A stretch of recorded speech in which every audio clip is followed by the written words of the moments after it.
Aloha mai kako, everyone. Welcome to tonight's special celebration of Asian American, Native Hawaiian, and Pacific Islander Month. Tonight, we have an amazing lineup of guests and panelists for all of you guys to enjoy. The topic we are covering tonight is diversity in entertainment. Before we get started with just a quick introduction, my name is Moana, the founder and host of the podcast, children's author for the Adventures of Nokoa and Nohea children's book series, A Great Hawaiian Story, editor for the Wildcard Chronicles comic book series, and champion for the Indigenous and Native communities. Tonight, I'm joined, as always, by my wonderful co-host, Dana. Hello, everyone. For those that may or may not know me, I am Dana. I am a cosplay event and staff con photographer. You've seen my photography with Dragon Con, MomoCon, Anime Week in Atlanta, and with DC Comics. Also an event planner and a voice actor and a whole lot more. And we thank you all for joining us for our very first panel for the month of May. So now I'm going to hand it back over to my lovely co-host, the beautiful Moana. Alrighty, guys. As I mentioned, tonight's topic is diversity in entertainment. We often talk about diversity for diversity's sake when it comes to mainstream entertainment. And while it's important to have characters and roles that reflect our community, it is just as important to have diverse and authentic perspectives from creators who center the storytelling on the BIPOC experience. So tonight we are honored to host this wonderful panel with a group of creators who are bravely breaking barriers and pioneering new spaces and opportunities for our stories to be told in film, comics, television, maker spaces, and so much more. We are joined by our guest moderator, Jabbar Lastly King, and our panelists, Lee Shorten, Nuri McAdams, Kuya P, Mog Park, Micah Khan, and Viet Hung. Let's bring them all on. Aloha, everyone. Hey, how you doing? Hello, everyone. Goodness. I listened to your intros. I was like, I'm not doing enough with my life. I need to do more. No, you guys are doing it all, and we are so grateful to have you with us tonight. We'll let Jabbar take it from here on out. Thank you guys for being a part of this. Thank you. All right. Thank you, guys. Hello, everybody. I am Jabbar Lastly, or Bar Fox, for those that know me from the cosplay world. I am a television and film producer.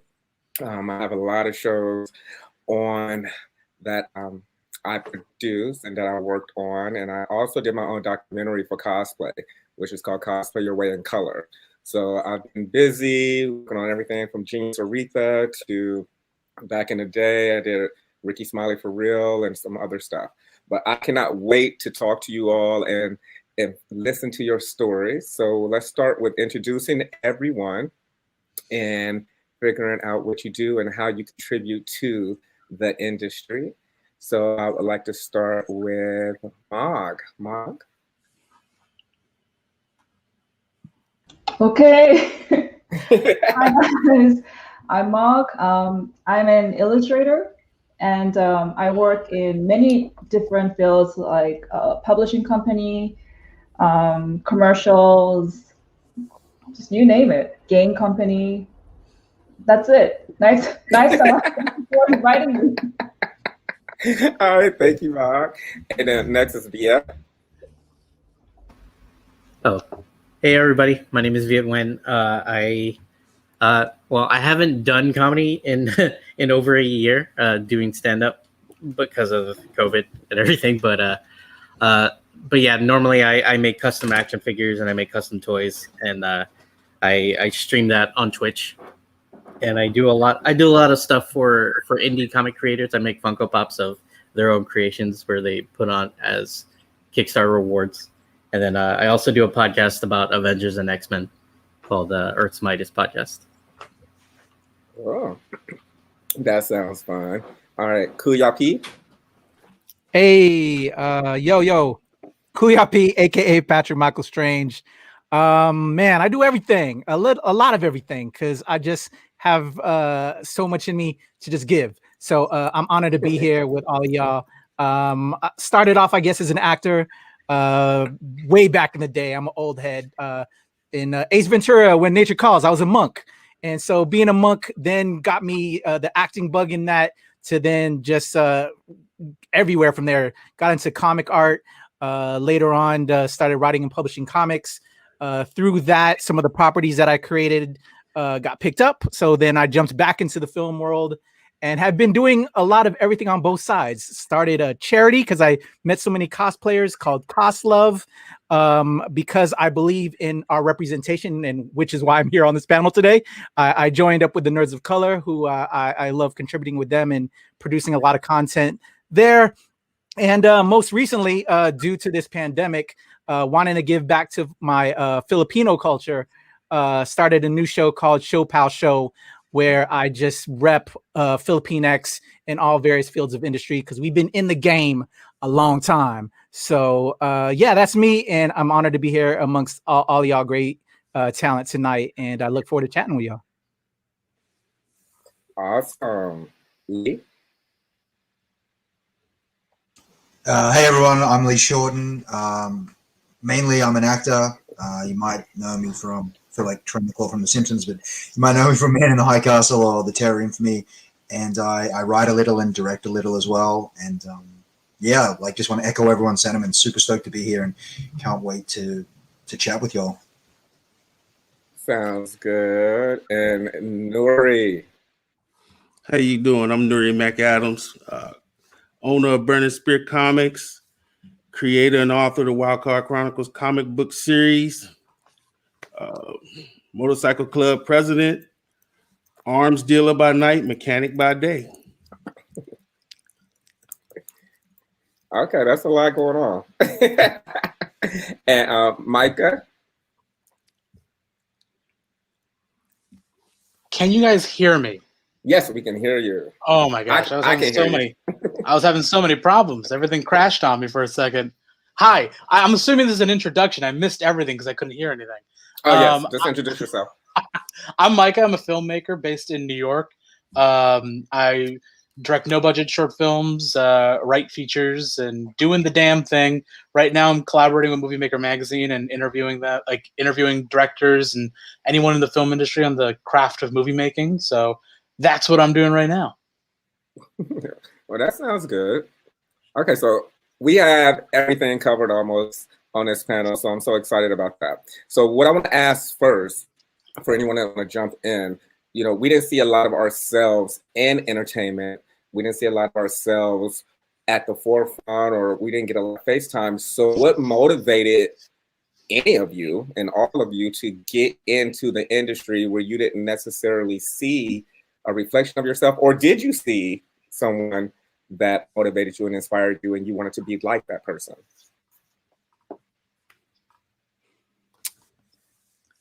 For me, that simple fact that we weren't being represented. As a young kid, I gravitated towards, as you can see behind me, Spider-Man. You know what I'm saying? He was, young cat, had great power, great responsibility, but, was just always just being picked on. And so I saw myself in that. And then from Spider-Man, that brought me to the Uncanny X-Men with John Byrne and Chris Claremont, and the amazing diverse cast at the time that they were the creators on that book, where we had Colossus from Russia, we had Sunfire out of Japan, Storm out of Africa. That's where I'm like, okay, finally some diversity. Right. But then, because when I looked at the creators, seeing that they were white, I didn't have high hope that we would always get that representation, because we weren't there behind the scenes. And so it was through that education and not seeing it happen, and then just to know that, you know what, I'm gonna have to do it myself. You know what I'm saying? I've always been a self-starter, and so that motivation led me later on to just create the damn thing. They ain't gonna give it to us, so we got to take it. We got to make it happen, and that's what led to a multitude of the various genres that I'm into, to just create that platform, and to encourage people within that platform, in case I don't do it. Plus, to each one teach one. It has always been like a thing with me. So yeah, They ain't gonna give it to you. You got to take it and make it happen. So that's it for me. I like that. Anyone else have some thoughts on this topic or this question? I mean, Spider-Man's a pretty good example of like where I started too. I mean, I loved the animated show, and I mean, cartoons were big for me growing up. I mean, Samurai Jack is my favorite TV show of all time. I even have Aku tattooed on my arm. I don't know if you guys are Samurai Jack fans at all.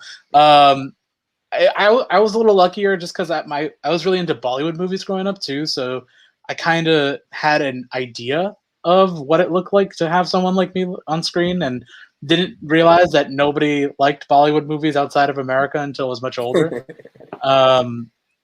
Yeah, it's weird, man. And, like, the only people we have are like where I'm at is M. Night Shyamalan, really, and that's what I'm probably get compared to all the time. Okay, well, that's good. That's a good comparison. Hope you can do as well as he has. So, when you broke into your prospective industries, did you feel like you were met with opposition, or did you feel like the fact that they were bringing on some diversity was welcome? And were you one of the first and only ones of your culture there, or did you join a team of other people that were already there, and then it was already diverse when you got in there? Let's start with you, Viet, because a comedian, that's a lot. You have a lot going on. So how did you break through? I mean, I'll be honest. I did get to use the race card a lot of times, just sort of to diversify the lineup, the comedy lineup all the time. They're just like, oh, there's too many white people on this show, or there's too many black people on this comedy show, and like they'll get. I'll get booked on there just for the sake of that. But yeah, I guess when I first started in like the early 2000s, and I was following like a lot of those the Asian media blogs, like Angry Asian Man, was it You Offend Me, You Offend My Family, like one of those, Discrasion, all those, and I felt like, and I lived in the Atlanta. Lived in the South all my life. I was like, someone needed to hear about the Asian perspective, sort of.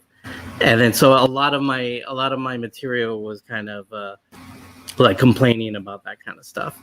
Like this is like I just like I'm not gonna do my bits because that's weird. But like but I would but they were like just like Hot Pocket commercials with just like some kung fu dude with the Fu Manchu and all that stuff. You're just like, really, like. Like, what are we doing, right? Just like you're just using Asian people for nothing, like or just like the stereotype Asian for like to hawk some pepperoni and cheese Hot Pockets. It just doesn't make any sense. So yeah, that happens a lot. We get brought in, and you are excited because you are breaking through and hoping to represent for your culture and for your race. And then you kind of get put in some typecast situations and scenarios, especially those of you, the comedian, and Lee, I'm sure you can speak on this. So share some of your stories on when you audition, are you getting the leading roles or getting an audition for leading roles? Because you're handsome, you should probably be in the front. But when you get on the set, when you go talk to the casting agents, what are you hearing back about you and your presence? I mean, like it's a little bit different now than it was when I started, and I only started like 6-7 years ago. So I can't even imagine what it was like, for the Joel De La Fuentes and Carey's who even came before me. It was probably even worse, right? Or for Kuya. And it was funny when I first started. It was very like it was on the cusp of this change, but it was kind of funny because you'd have an open ethnicity breakdown and you'd show up and there's like all white guys, one black guy, one Latino guy, and then like me. And it's like, well, obviously you're going to cast the white guy. And, so there was a lot of that. And I got to say, casting directors tend to be pretty good. They tend to try to champion you. And it's more like at the production end where you tend to get shut down. Because so many times you'll get pinned for a role and it's like, because the community is pretty small, it's like me and some white guy, and it's like, oh, it's definitely gone to the white guy. And it does go to the white guy. we're at a better place now, obviously, thanks to a lot of things like Crazy Rich Asians and Warrior and a lot of these shows. But it's almost like now, to be honest, it's kind of like in a better place, but a weird place because, yeah, there's a lot more Asian male roles, for example, but now they're all like, he's sexy and has abs and is shirtless all the time. Like, okay, cool, but like that's another box, And for Asian women, it's probably the same, if not worse. They're still kind of really tokenized and fetishized and don't have lines, and it's so there's more of us, and we've like moved up the rung, but now we're at like another plateau. So it's a cylinder breakthrough a lot of the times. Nora, you get to see a lot. I mean, you're looking at all these genres and medias, and what are your thoughts on one? What has happened recently to help elevate people of color and open the door for them, in your opinion? And then two, what are some of the things that you think we should still fight for, or we should still rally for, or what does the industry still need to hear so we can keep progressing, so we don't get stuck in the new box? It's nice that, like Lee said, you're getting the roles, but now you're in another box. You have to look this way. So I know that was a long question, so hopefully you got some of it. Yeah, I'll try my best to answer. It seems with the situation with George Floyd and things with Asians, Blacks and Asians seem to be the flavor of the month now. We like to celebrate what I like to call false flag victories. Okay, so the guy got convicted.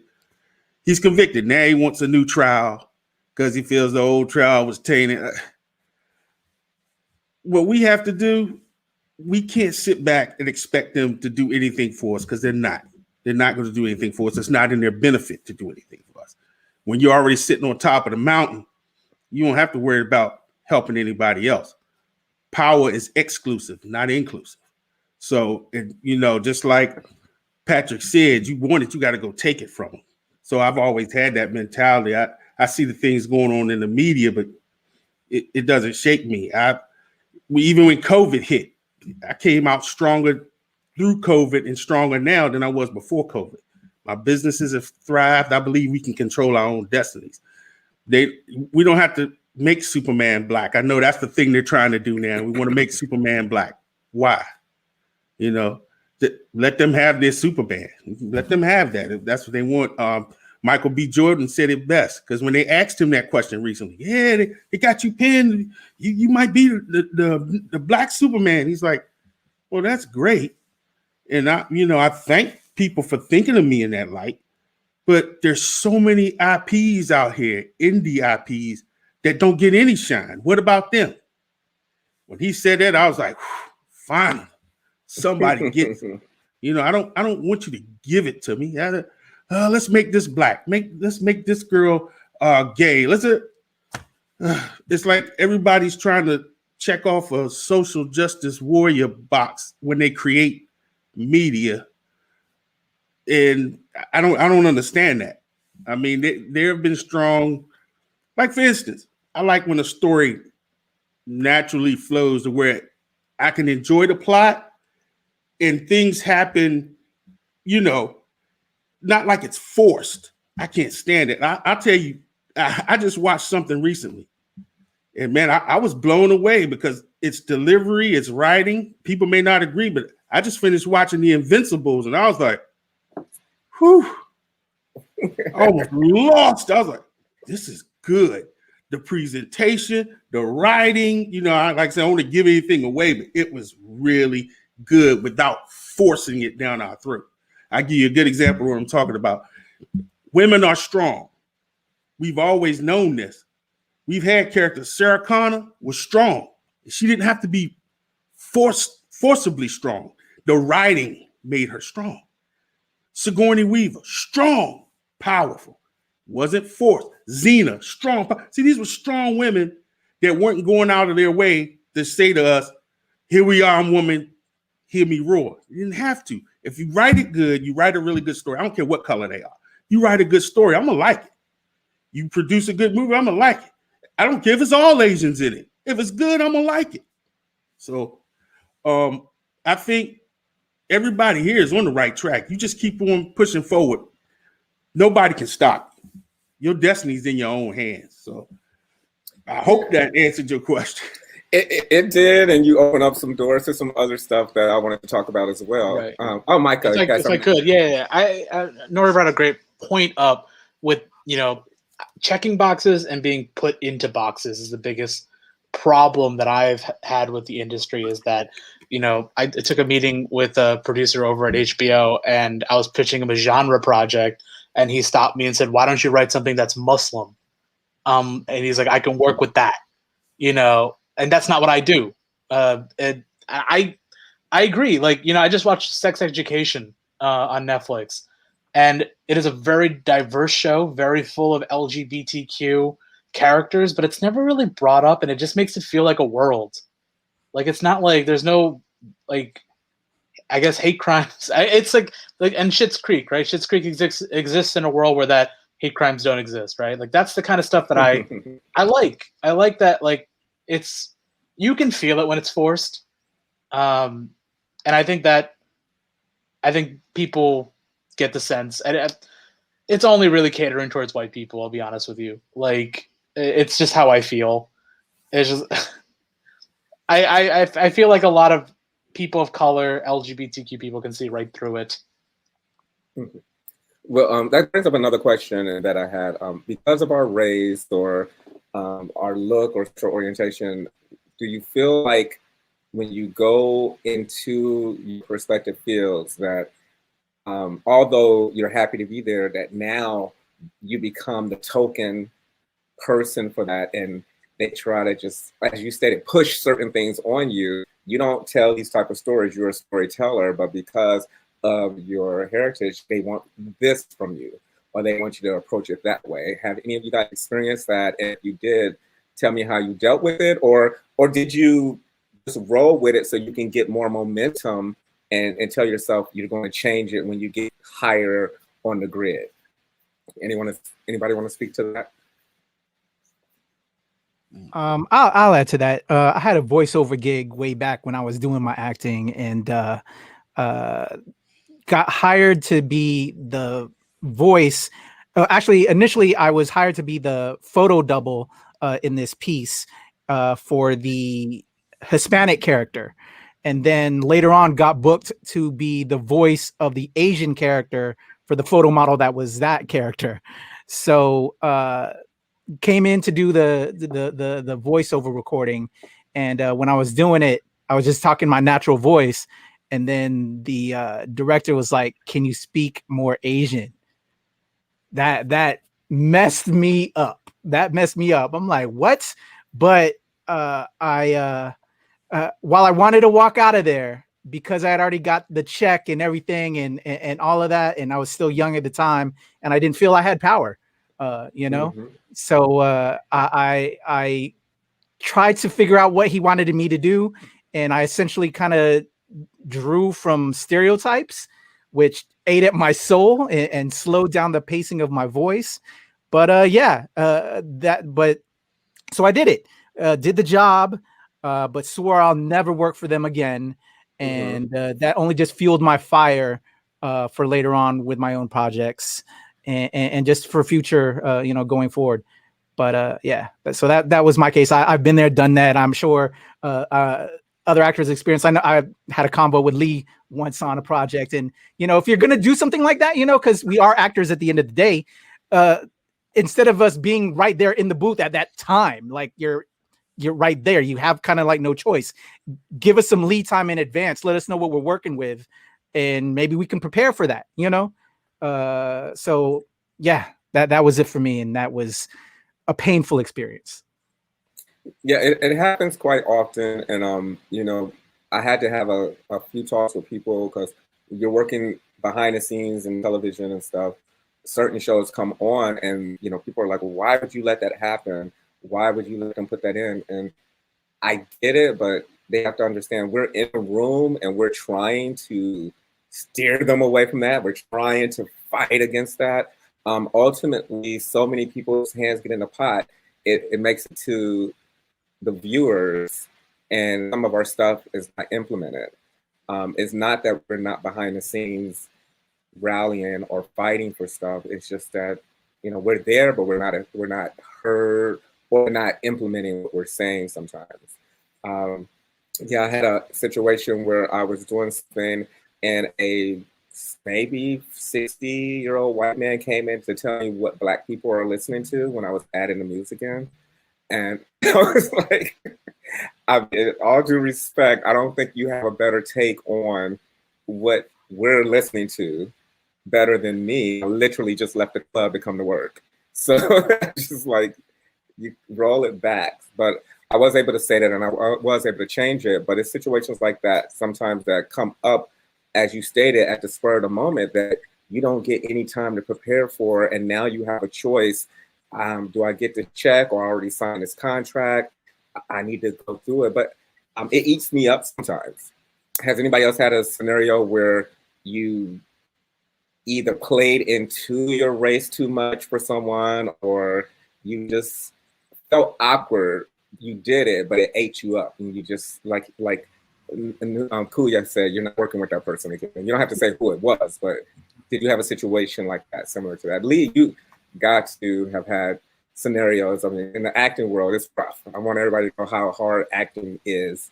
So, I think Viet had the mic. Oh, you were gonna say something, right? Because yeah. Well, yeah, or I just it was just really quick. When I was first starting, I was really nervous, and so I made up this character called like Timid Asian Guy, and so I would just start off like sounding like fresh off the boat, and I would just do your mama jokes, like I would just go like 2 or 3 times, like, you know, like your mother is so fat, you know, like that kind of thing. And then like it would get some laughs out of it because it would just be uncomfortable and people would laugh at it and it would kill. And then I would break out of the character. I'd be like, is everybody doing good? Everybody having fun? And then I would go back into the character and it would kill. And it would just do really well. And it wasn't until like somebody came up to me after the show, just like, hey man, like you were funny as hell, man. It's like, but those your mama jokes. Those were the best thing. I was like, so the thing that I was making up that was like supposed to be like the mockery of what I was doing ended up being what you liked the most. And then I was just like, no, I can't do this anymore.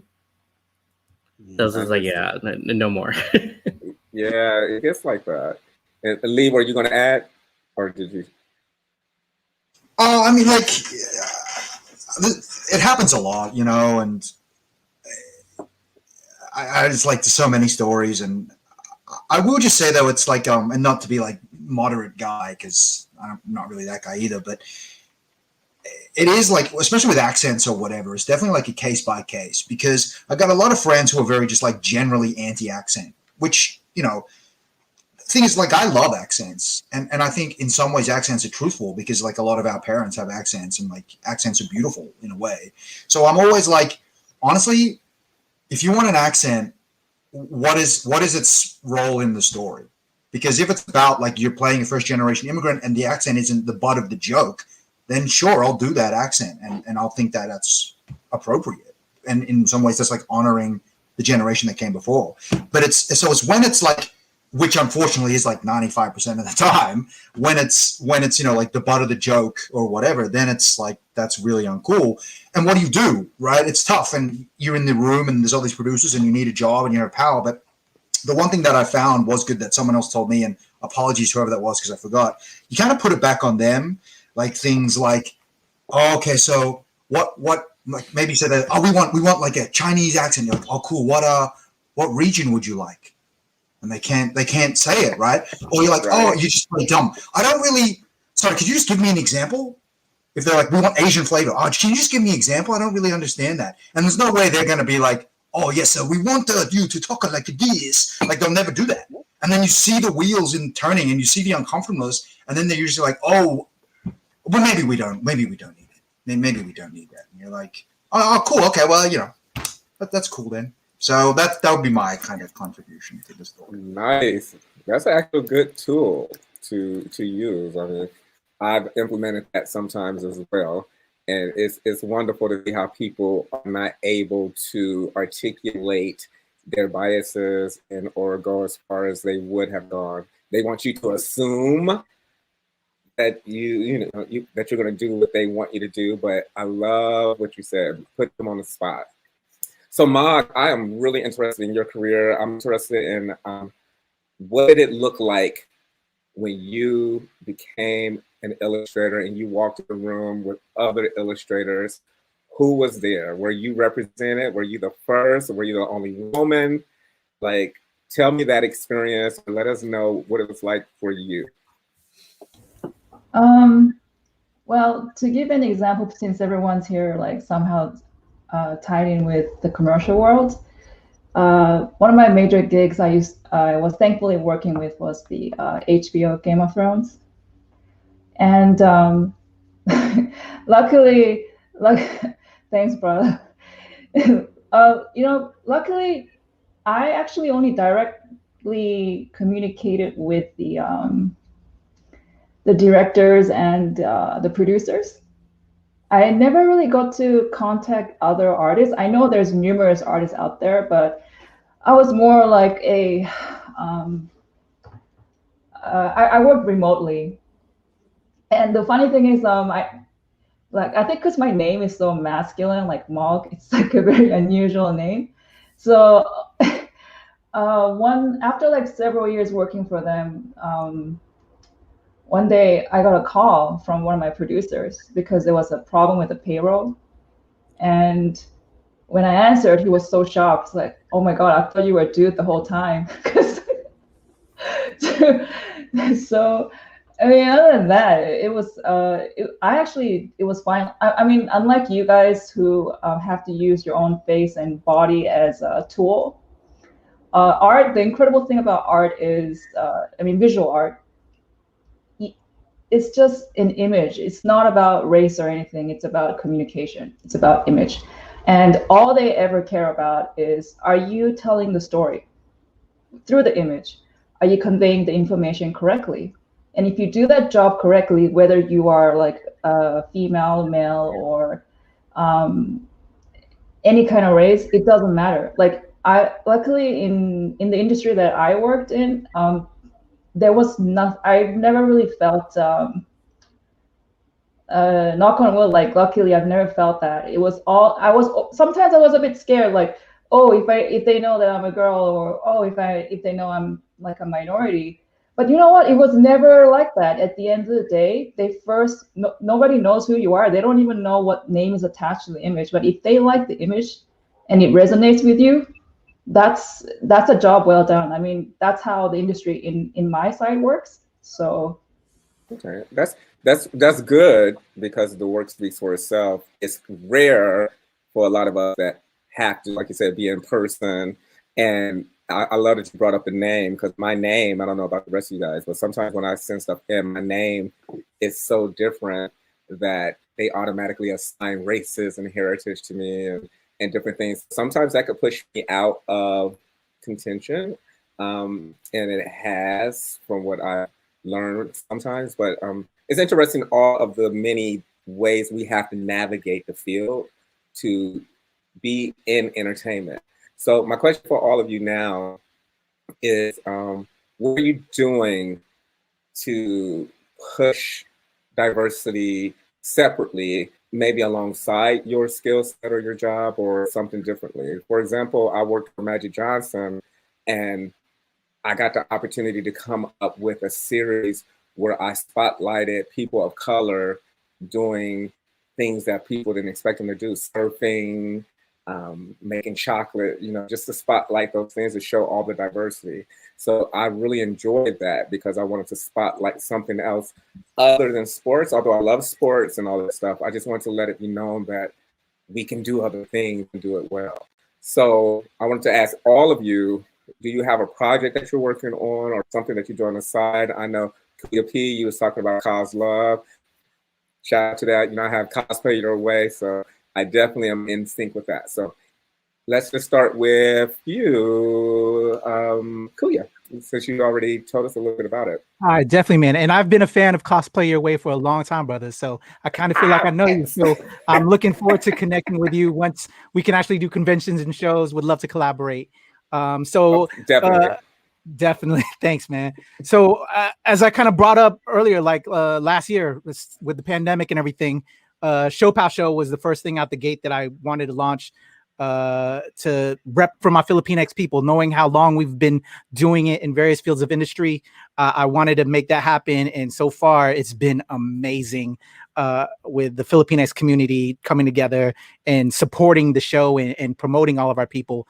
But outside of that as well, my work with the Nerds of Color. So if I may, I would love to invite all of y'all that's on this chat right now. I'd love to interview all of you guys, spotlight you guys on the Nerds of Color, because that's what the Nerds of Color is all about. It's about that POC representation within pop culture.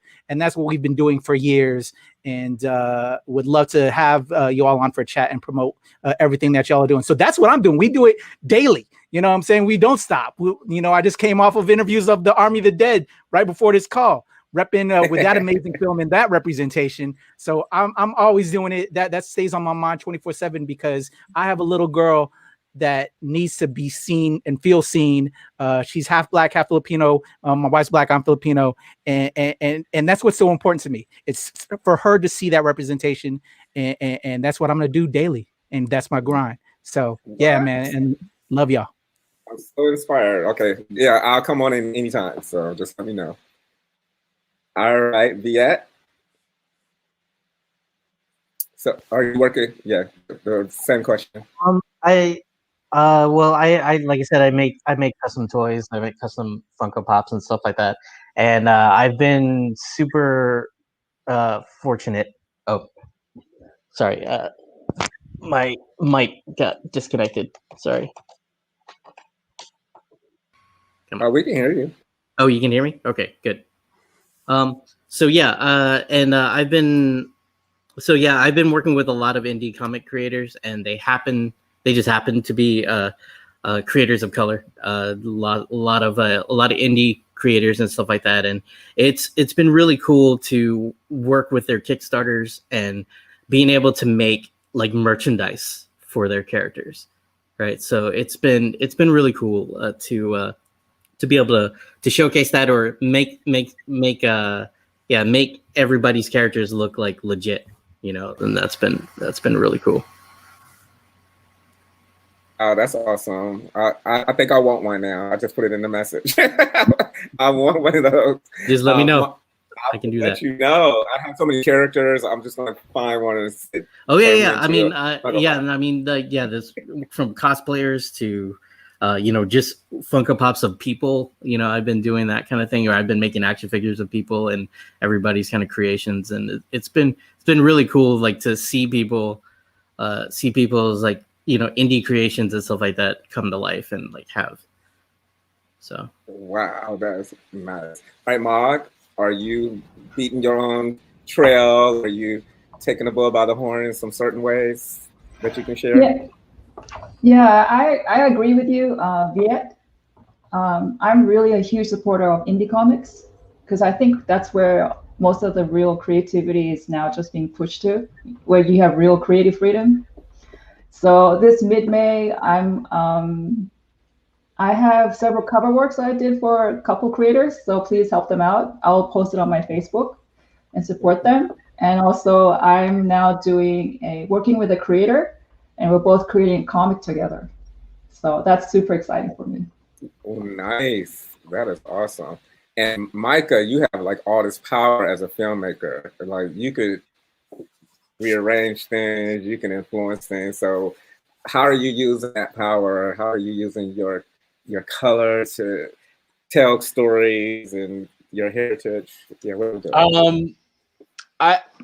That's a difficult question for me because for most of my life, I ran away from being South Asian because post 9/11 was not nice to me. And high school was exhausting with how many people would make Ahmed the Dead Terrorist jokes at me or whatever that other puppet thing was, or South Park.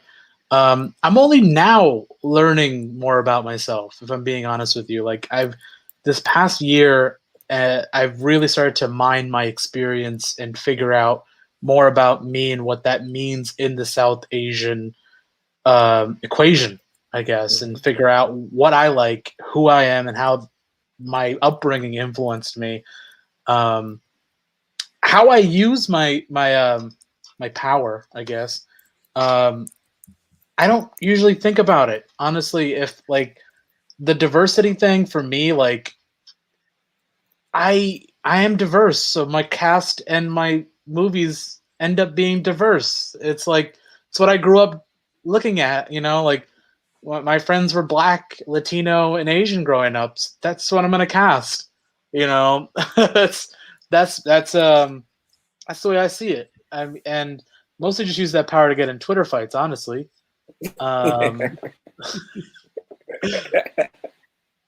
Yeah. That's good. I mean, overall, I just think that right now for filmmakers of diversity, it is a hard time to be in the industry. I think that there are people that are just looking to use you as props, and I think right now is the best time to just step out of line and figure out your own way to do things, and let them catch up. I know it's a really hard thing to say. I know it's really difficult for people to want to step out of line because everyone has an anxiety about stepping out of line and going, oh, like I'm going to lose my spot, but make your own line. It's just, there's a Run the Jewels line. I'm a big fan of Run the Jewels. And it's like, I can't remember exactly what the line is, but it's like, it's no wonder all the lines are next to a cemetery or something like that. And where all the people of color have to stand. And, yeah, that's how I feel, man. I just think that if we're waiting in line the whole time, they're going to let whoever they think should be next. And it's always not going to be, it's going to be people from their background. It's going to be people of wealth that are going to get through the door before us. Anyways, I'm a no budget filmmaker. I'm pretty broke, but I make a lot of noise. And my films have made a lot of noise, which is really great. David Benioff, the showrunner of Game of Thrones, watched my short film and loved it, and Ben Stiller tweeted it, and it just a lot of great things happened, just because I'm loud, and I want to be loud, and I want to be loud for everybody. And like what I'm doing for Movie Maker magazine right now is that I'm spotlighting people of color and women filmmakers because I want to, because that's what I want to. There's a lot of us out there, and I want them to have a platform to speak finally. I mean, it's easy to get your dime a dozen white guy in the room, like they're all there. But like my first interview was with Spike Lee, and that people loved it, yeah. And that literally just happened because I DM'd somebody on Twitter and I got the job because I was just like, hey, watch my short film. Maybe you want to post about it. And then he's like, I do want to watch your short film. And I want to post about it, and then we became friends. So, and now, yeah, that's great. It's no longer time for people of color to be quiet. Like it's easy to stand on the sidelines, stay in your lane, look forward, and just you get your turn when you get your turn. And I'm sick of it. I'm so sick of it. It's like destroy the line, make your own line, make it hard for them. Make it as hard as possible for them to ignore you. Like that's the only way to exist right now as a person of color in the entertainment industry is my feeling. And yeah.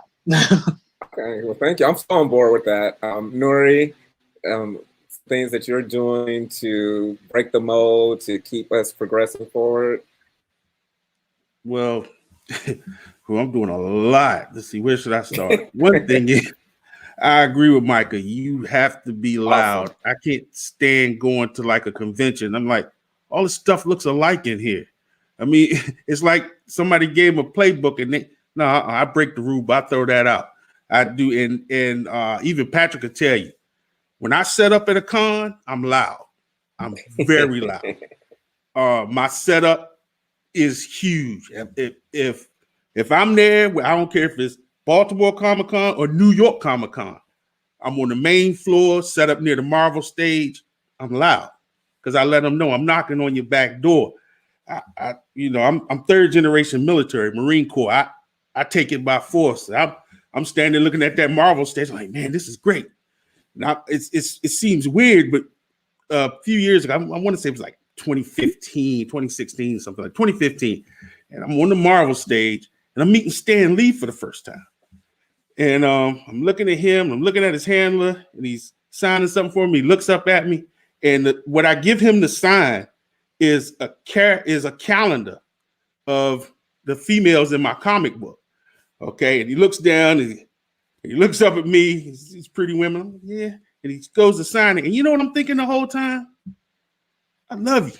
You've influenced me a lot, but you got the throne, you got the title, and I want it. That's what I'm thinking, standing up there with Stan Lee. So when I do what I do and I get these big boos, I try to take as many indie comic creators as I can with me, because some of them can't afford to do those things. So I'll buy out the big platforms. I got the big trusts and the Titantrons and the TVs, and I have the table space so that those that don't have the money to do can come onto our booth and do their thing and be in an area where their product can be seen. So that's pretty much what I do. I try to help as many as I can, because nobody's, like Micah said, nobody's looking at us until we make noise. You know, what did Martin Luther King say? Violence is the voice of the oppressed. So I totally agree. I'm adamant. Go ahead. It's a scary thing too, if anybody's listening. Like, it's a scary thing to decide to be loud, but you got to be heard, and they're not looking at you. I promise you, they're not looking for you until you start making it hard for them to ignore you. Absolutely agree. That is some really, really good advice. I definitely walk that walk. I try to make sure I'm in places and spaces and on panels and in conversation publicly, so I can be seen and other people will potentially be inspired to chime in, or, as you stated, come take my place. It's fine. Just get up there and make sure you're being heard. I mean, space for me, it's space for everybody in my head, so I'm not really a competitive person. But I love it. If I inspire you and you want to sit in that seat at New York Comic Con, because I'm lucky enough to be Bar Fox on a panel, come and take that seat, as long as you are trying to elevate and inspire. I don't mind. So what is your advice, or does anybody have advice for people trying to get into our perspective fields, people trying to break the mold?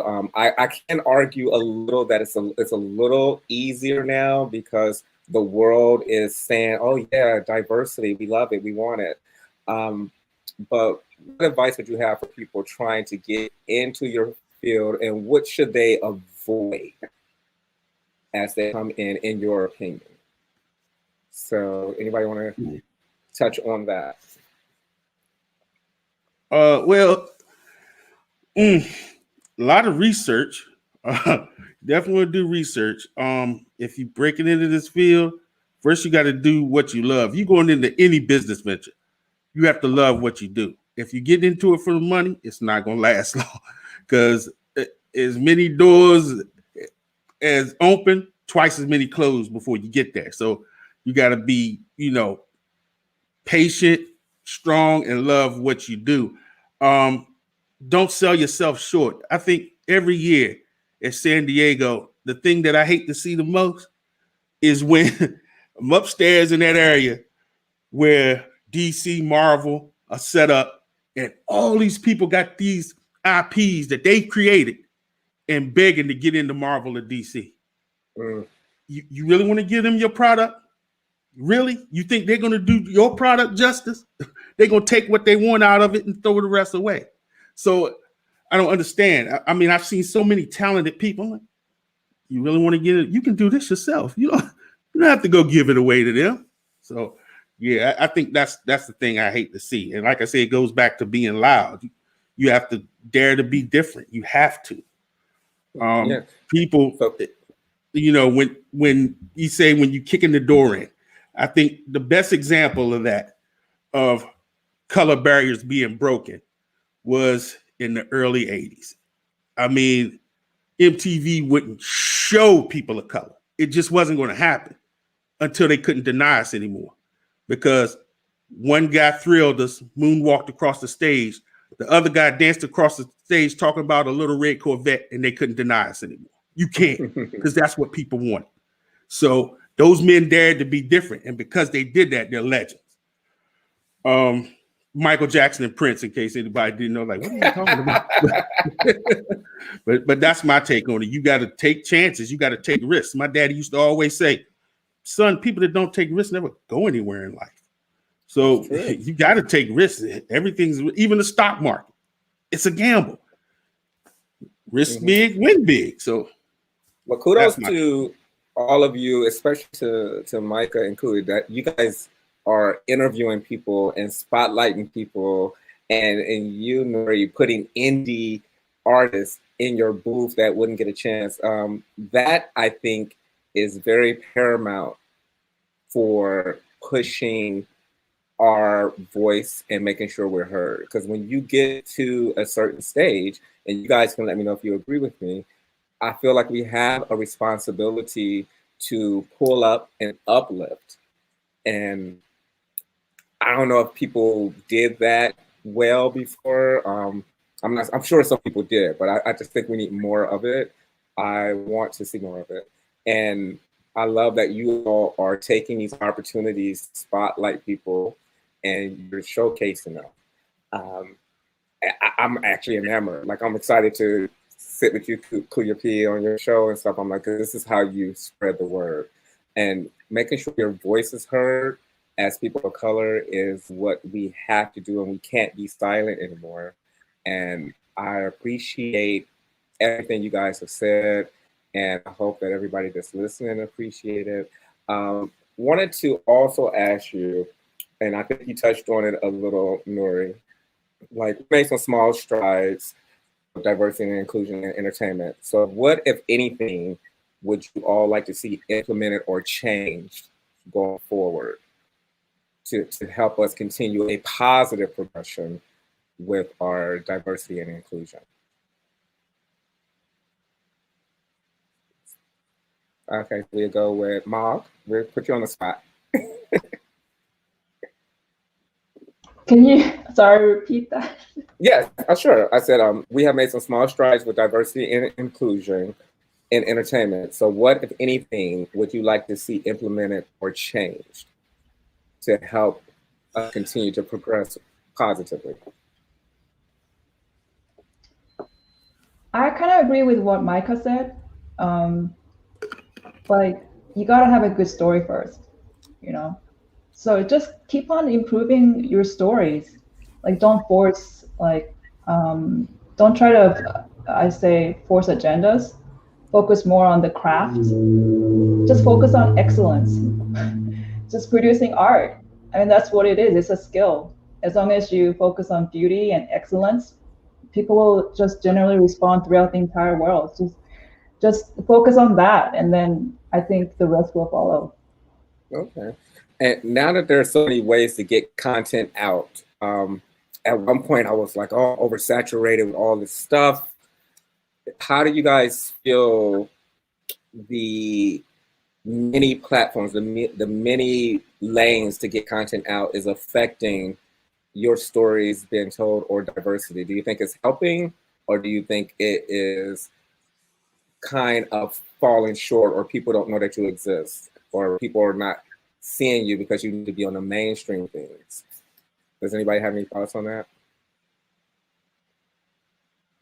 So for example, I love all of these new networks that are popping up, and they are open to diverse content, but it's not a large following. They don't have a lot of subs. So do you think that is hurting or helping? Because they are getting their stories out and somebody else is seeing it, but it's not necessarily making it to the Netflixes and the Disneys and all that stuff. Well, I mean, I guess it's just about for it, but at the same time, you don't really need to, right? You don't need to have it. Like, you just need to build your own community, however way you do it, right? So like, you can build a following that way. And then sort of like to answer your question before about like advice, I always just tell people when they're wanting to get into the arts of any kind, it's just like give yourself room to suck for a little bit. It's just like what is it, Jake from Adventure Time? That I use that quote all the time. It's just like, sucking at something is the first step into being okay at something, right? So, but yeah, just give yourself room. Like, just put your head down and just work on making good content, and eventually someone will find you. That's basically what it said, and it's the same thing with social medias, and it's exhausting. I gripe about social media all the time. TikTok, Instagram, Twitter. And then then they just started one called Our Artful, and I'm just like, no, man, I'm just so tired. But you just build a community in one of those places, and you get a following, and you can make a living. You can do all right. Cool. Yeah, it's a lot of stuff out here. I've run into a lot of content creators or people that's doing what we do, and they feel overwhelmed because you're pulled in so many different directions, and you're told to get on this platform or get in this lane. And sometimes it's spreading your artistic bandwidth too thin, in my opinion. But other times, it's great to kind of plant seeds in a variety of places and see what you shake out. I don't know. I don't have a sure shot way. What has worked for me personally is, luckily, I've been always eccentric and out there, so I don't get a chance to hide in the crowd. I don't get a chance to hide at the office. As soon as I walk in the door, something about me stands out. So I get to kind of walk that path because it's expected of me. It's not always welcome. It's not always rewarded, but I am kind of happy that I never get to hide. If I'm there, I'm already the loud voice. I'm the loud energy in the room. So it's been kind of a plus and a curse, but I enjoy it because it's who I am. So you guys have been awesome. I know we're wrapping up. I don't want to go too far over. I want to give everybody a chance to give some last words and tell all the viewers where they can find you, and if you have some new projects that you're working on that you want to kind of push out there. And we'll start with you, Viet. All right. Yeah, I'm at Comedian Viet on all the social medias. And I'm mostly, my main focus right now is I'm on Twitch every Tuesdays and Sunday nights, where I work on my commissions and work on custom toys and stuff like that, like on stream, and people can watch, and we just kind of hang out. Oh, cool. We get to watch you actually making toys? Yep. Mm-hmm. Oh, nice. Okay. I want your Twitch. Your Twitch. I want to see that. Yep. Twitch.tv/Comedian Viet. Okay. Awesome. And Mog? Mine's pretty simple. Mog Park, Facebook, Instagram. And every Sunday on Facebook, around like evening time, I do a live, just like Viet. I just do a live painting or a live drawing session. So just come say hi. Nice. Okay. So what is some of your favorite stuff to draw? Because I want to see some of your illustrations. I'm like, really, it's a skill I don't have, so I'm enamored with it. So forgive me if I'm just like starry-eyed, but I love that skill set. I can show you a recent cover I finished that's gonna premiere on mid-May. That's okay? Yes. Okay. Yes. Yeah. Hold on, let me share a screen, yeah? Okay, let's do it. This is exciting to get a preview. And while we're waiting on her, Kuya P, you can let people know where to find you. All right. Thank you again for this wonderful panel. I just want to tell the people out there that are watching, man, believe in yourself, because the biggest thing holding all of us back is ourselves. You are greater than that. Trust and believe, and knowing that you are more than what people are telling you are. Because, like I said, I was bullied, and I had to just know that there was something a greater purpose. So believe in yourself, and then just celebrate it, and then keep it moving. Yeah. And if you ever have any questions, and you want to hit me up and all of that, You can follow me at Strange Since 1977 as well as at Temple Far East. One of those is Twitter, one of those is IG. At the Nerds of Color on everything, where we give you pop culture from the POC perspective and repping for that. Also at the NRW and at New Release Wednesday, where nerds rule the world.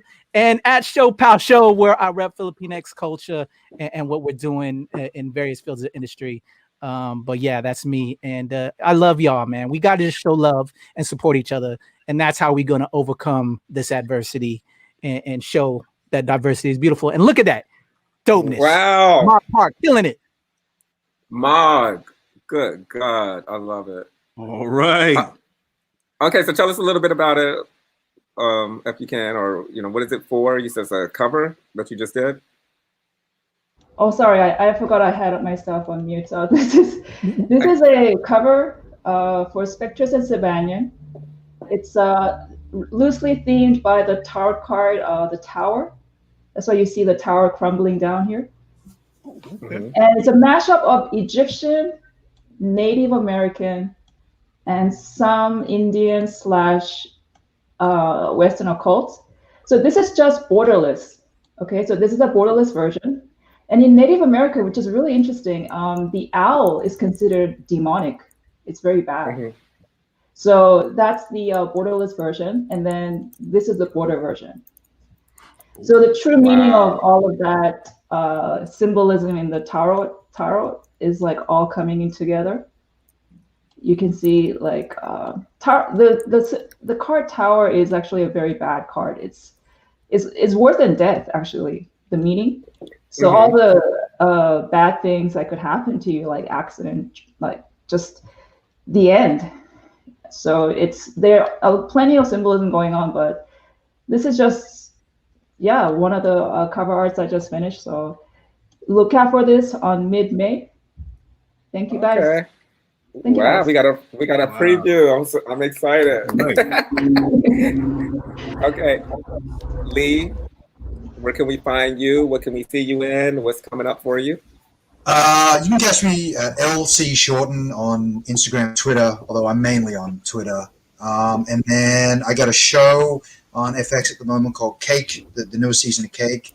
I got a narrative podcast, if you like that kind of thing. It's the new thing from the guys who did Limetown called Shipworm. And sometime in the next 12 months, there's a movie coming out on Apple called Swan Song with Mahershala Ali and Naomi Harris and Glenn Close. So I'm pretty psyched for that. So keep an eye out for them. Awesome. All right, Micah. You can mostly find me on Twitter, Micah Azam Khan, and I'm on Instagram as well. And if anybody is looking for any last bit of advice, I would say when you're first starting off in this kind of journey of filmmaking, it's easy to be caught imitating. It's okay. It's okay if you're imitating for a little bit, but understand why you like those things, and you'll start to figure out who you are. That was really good advice. Thank you. And Nuri? Well, you can catch me at burningspearcomics.com. That's Burning Spear Comics with an X. You can also catch me through anything going on with the Moana Nui Podcast. And definitely come check me out at my YouTube channel, Blunt Force Media. Okay. Sounds like everybody's doing a lot of stuff. I love it. I am going to follow each and every one of you. So, don't be saying that guy's crazy, because I'm just excited about all this stuff. And Mog, we got that preview. So thank you. Again, I'm a big fan of everybody, but I especially love the stuff that I can't do or that I don't think I can do. So it just really impresses me a lot. And I appreciate everybody coming on today and sharing their stories, and Dana and Moana for having us on to talk about diversity and entertainment. And I'm so happy to see all of these beautiful faces in entertainment, because it wasn't easy for any of us.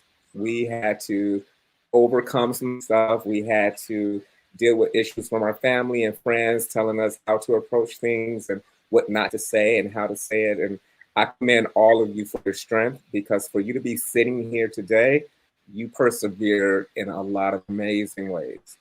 So please applaud yourself and thank you, and keep motivating and inspiring people to be seen, be heard, be themselves, and be present. That's all I have to say. I'm sorry. I get on my little soapbox. One more thing. Uh-huh. I had to go back to this, especially since we're doing this, you celebrating the AAPI Heritage Month. I got to go back to Invincibles. Look here now. Asians are strong in this.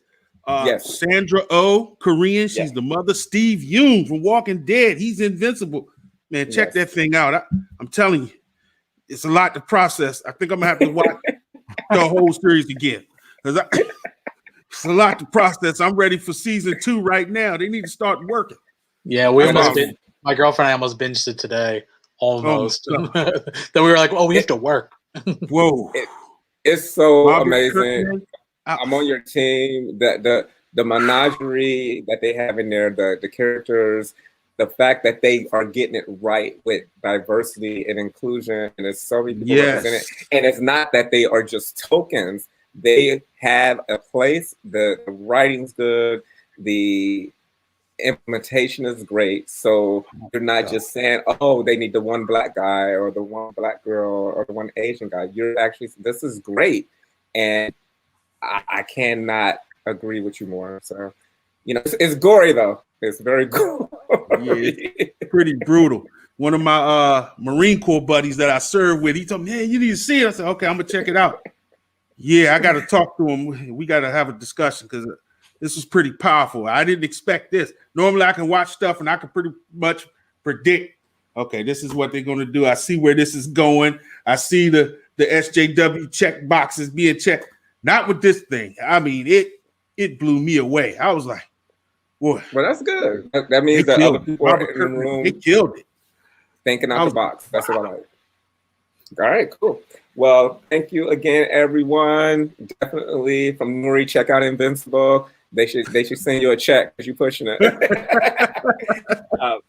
Again, everybody, you are awesome. Please keep doing what you're doing. I'm going to be following you and watching you, and definitely Kuya P and Micah would love to sit down with you guys on your perspective shows and things that you're doing. And hey, so we'll just kick it back to Moana and get this outro going. Thank you, everybody. Thanks.